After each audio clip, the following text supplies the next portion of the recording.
CBS News Chief White House Correspondent Major Garrett outside of Trump Tower in New York City joins us today. Major, we appreciate the time. We just heard Donald Trump again renewing calls of the GOP primary process as rigged, as crooked, and despite calls now from RNC members to change some convention rules, Chairman Reince Priebus is urging against any changes before Cleveland. So this is really Donald Trump being the Donald Trump we've seen. But what does this mean for the optics for the RNC right now?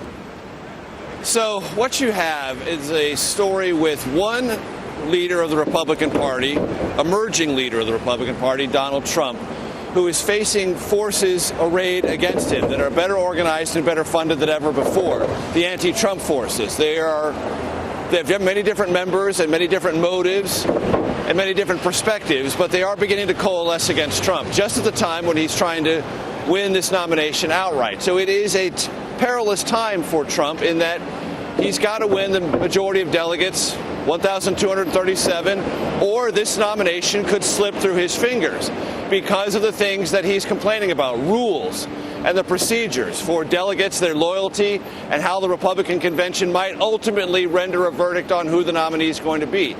That's not as secure a territory for Donald Trump as he thought it might be. That's why he's complaining.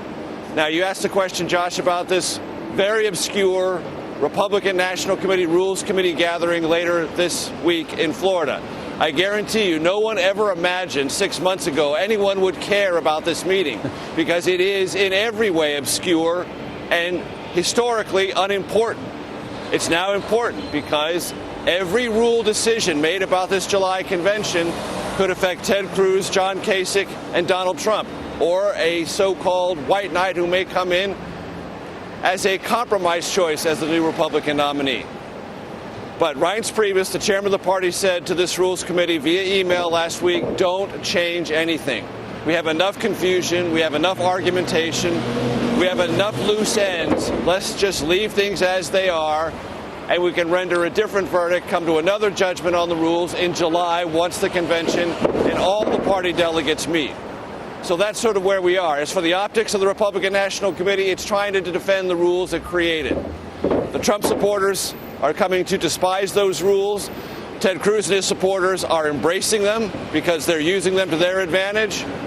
And that debate is not going to end. It's going to go right up to July until this whole process sorts itself out and a nominee emerges. You mentioned Cruz's ground game. It has been superior to this point, and he showed it again. Again, he took more delegates out of Wyoming this weekend. A victory, but a small one, at least in terms of delegates. So with Trump still leading the polls, and you have these upcoming delegate-rich states like New York and like California, how does Ted Cruz look to make this race more competitive?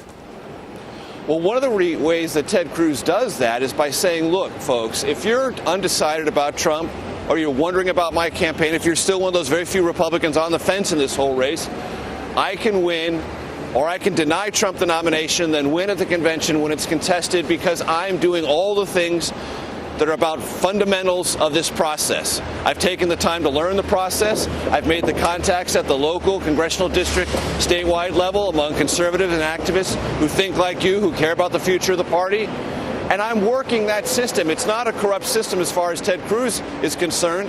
It's the system of Republican Party activists all over the country. At one point I'd like to make about these delegates, Josh, they are not anonymous people. They are people who have joined the Republican Party, been members in the party for a good long while, participate in a lot of non-glamorous grunt work of building a party at the local level, at the state level, and contributing to the conversation about how to maintain a strong national party. They are activists. They're party people. They are the foundation of the Republican Party, just as the delegates are as a foundation of the Democratic Party. And Cruz wants to communicate with those people, mobilize them, get them excited about his campaign. And every time he does that, whether it's 5 delegates here, 7 delegates there, 14 in Wyoming, he continues to send a message to other activists in the party, hey, I'm taking you seriously. This campaign's for real. There now is a way to stop Donald Trump, and this campaign is it. Many more than just a few, meanwhile, up for grabs here in New York tomorrow. You've used the word reset, that the Trump campaign is looking to reset itself here. What would a win tomorrow in New York be then for the Trump campaign? Well, it would change the narrative. For 3 weeks, the Trump campaign has been floundering in this sea of Corey Lewandowski and charges about simple battery and shakeups with Paul Manafort, the new convention manager, bringing in a new national political director, a message that's sort of been wandering all over the map about what these rules are and whether Trump can figure them out or can't figure them out. Now they've sort of landed on this place, well, I'm the reformer. I want to change the system for the better. That was a long, torturous process to get to that message where the Trump campaign is now. And the last 3 weeks have been devoid of victories, delegate losses, and a lot of these small contests all across the country. So what Trump needs is a victory, a big New York-sized victory, and he's likely to get it. You get 14 delegates statewide if you win, and then you get 3 per congressional district in this state. There's 27 of them. Trump stands to get most of the 95 up for grabs. Major Garrett in New York, we appreciate it. Thanks.